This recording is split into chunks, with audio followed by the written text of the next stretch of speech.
This is the story of the Johnson crime family.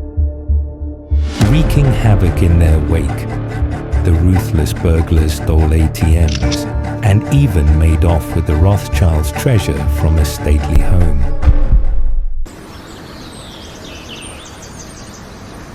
Meet the Johnsons of Worcester County. No, I've committed a few burglaries, pinched a few handbags and things like that, no.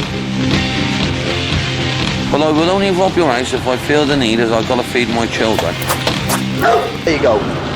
For years, they plagued the West Country. I really feel I've got the fucking right to rob the lords out there. I feel I've got the right to rob the sirs, the lords and the ladies. Taunting the police. What is wrong with the Gloucestershire fucking police? Can't they catch anybody? And making off with over £30 million to become Britain's most successful burglars. This gang was so active. Lots of people were very, very fearful, thinking that they were probably next on the list. The police knew it had to stop. This time, we made sure we were going to get them.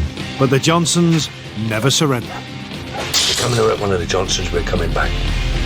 You'll have to kill the lot of us. The Johnson family, specifically referred to as the Johnson Gang, is a group of travellers with Irish roots, primarily from the Cotswolds area of England, west of England. The west of England is like Midsummer without the murders, quiet and peaceful, until things changed in 2005, when a gang of burglars began tearing through the region, taking anything that wasn't nailed down and leaving nothing behind, not even forensic evidence. Police suspicions quickly turned to one family, the Johnsons. As travellers, they were bold enough to appear in a BBC documentary in 2004, openly expressing their disdain for the rich and authority. The family, led by brothers Jimmy and Ricky, prided themselves on upholding strong family traditions and teaching their children to stand up for themselves, sometimes even advocating violence in self-defense. Known for their confrontational attitude toward police and deep knowledge of the legal system, the Johnsons had long criminal records including burglary, fraud, theft, and deception. They were trouble magnets, so notorious that the Johnson family and their associates reportedly appeared in the local paper almost weekly. So when this burglary took place, the Johnson crime family was the first suspects on the minds of the detectives. At 2 a.m. on a June night in 2003, 5 men wearing balaclavas and blue boiler suits smashed their way through a window at Waddesdon Manor, the extravagant French-style chateau built in Buckinghamshire by the Rothschild banking dynasty. Despite high security, they grabbed more than 100 gold boxes and other precious objects worth several £1 million. And 4 minutes later, they were gone. Almost all disappeared without trace. Detectives say it was a well-planned raid by professional thieves. The gang of 5 men broke into the stately home that houses the famous Rothschild collection. They managed to cheat the security system and escape before police arrived. Waddesdon Manor, near Aylesbury, was the country home of the Rothschilds, one of Britain's richest families. Now owned by the National Trust, it's packed with unique and valuable collections. Can you see where this is going?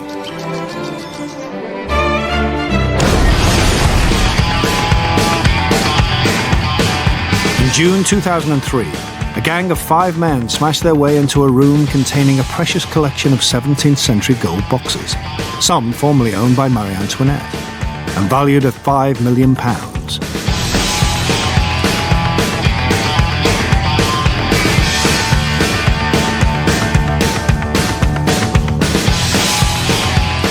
A security guard said he thought he'd seen a gun pointed at him as the gang escaped.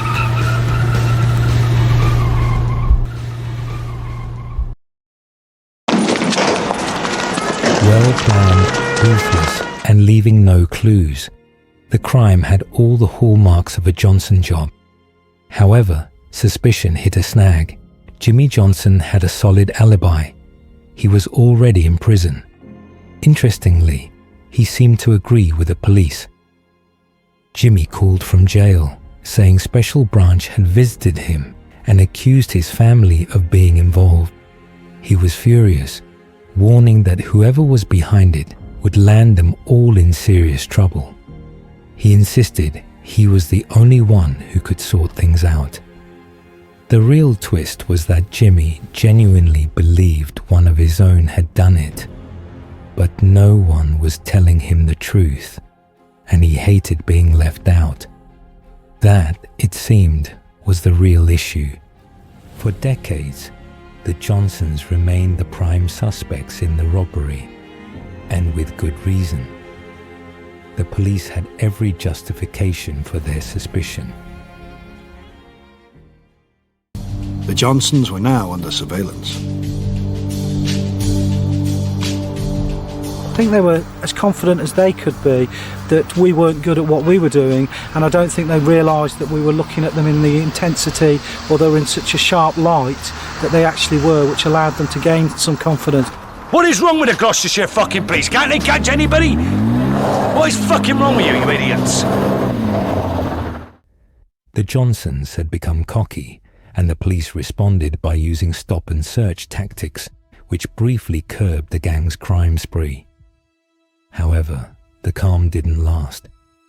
In the early hours of New Year's Day 2006, CCTV in a co-op store in Oxfordshire captured the gang stealing a cash machine, making off with £54,000.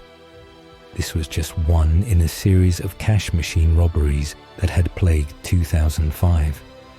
And once again, suspicion pointed firmly toward the Johnsons. Their methods were aggressive and well organized. Shops and banks were ram-raided using 4x4 vehicles or even stolen JCBs to rip out cash machines.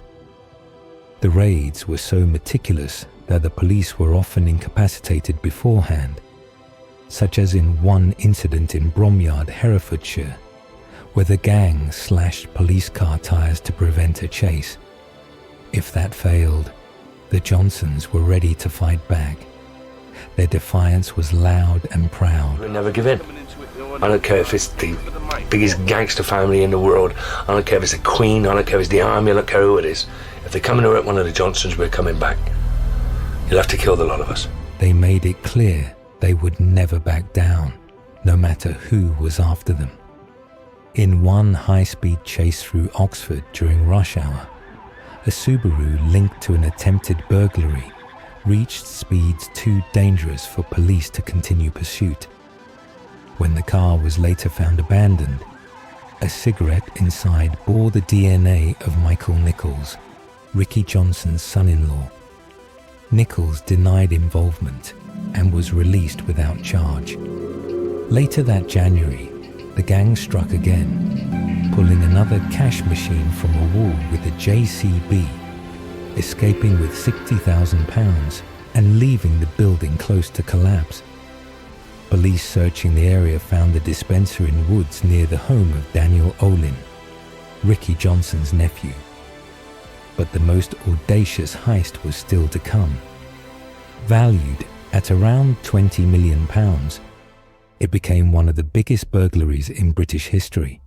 The gang hit Ramsbury Manor, stealing art and antiques that had taken Sir Harry Hams over 30 years to collect, many of which were more valuable than the collections of top museums. The burglary had all the familiar signs: careful scouting of the property, a quick break-in, and a silent getaway. Following this, police connected a previous burglary just a mile away at Ramsbury Hill House, where personal items and family heirlooms had been stolen. A witness had even been threatened with being shot when questioning the burglars. A Subaru was seen parked outside, waiting for the gang. They then drove into the premises over the grass. They broke into the house, and they had a considerable amount of time to put stuff in bins and wheel away into their vehicles before the people in the house were aware and alerted police. They obviously then decamped in their usual way with their vehicles across the grass area.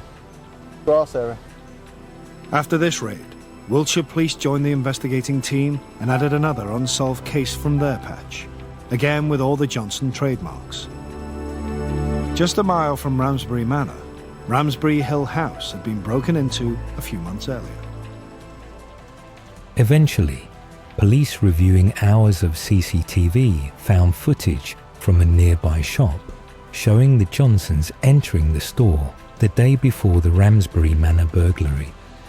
Witnesses confirmed they arrived in a silver Subaru, finally linking the gang visually to a vehicle used in the crimes. This breakthrough was followed by yet another robbery, this time at a NatWest bank in Sunning Common, where a mechanical digger was used to extract a cash machine. Police responded quickly, but were rammed by waiting 4x4s as the gang made their escape. 2 days later, the stolen truck was found hidden in a quarry, with the cash machine still on board. 40 armed officers lay in wait, and when 2 known associates of the Johnsons arrived, they were met with force after attempting to ram police vehicles.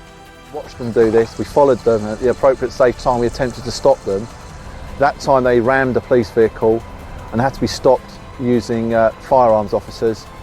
And then, in typical Johnson fashion, a fight ensued where they were restrained and arrested. The men were charged with dishonestly handling stolen money.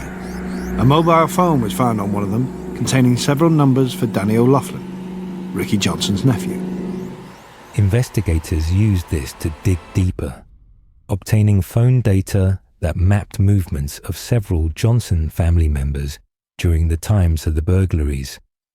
The gang thought they were clever by turning off their phones during planning meetings. However, analysts noticed a pattern. They frequently met at a service station on the M4, where their phones would go silent and then reactivate after the crimes. These specific times and locations match several key burglaries and ATM thefts, including Ramsbury Manor and other high-profile targets. The location of the service station was strategic.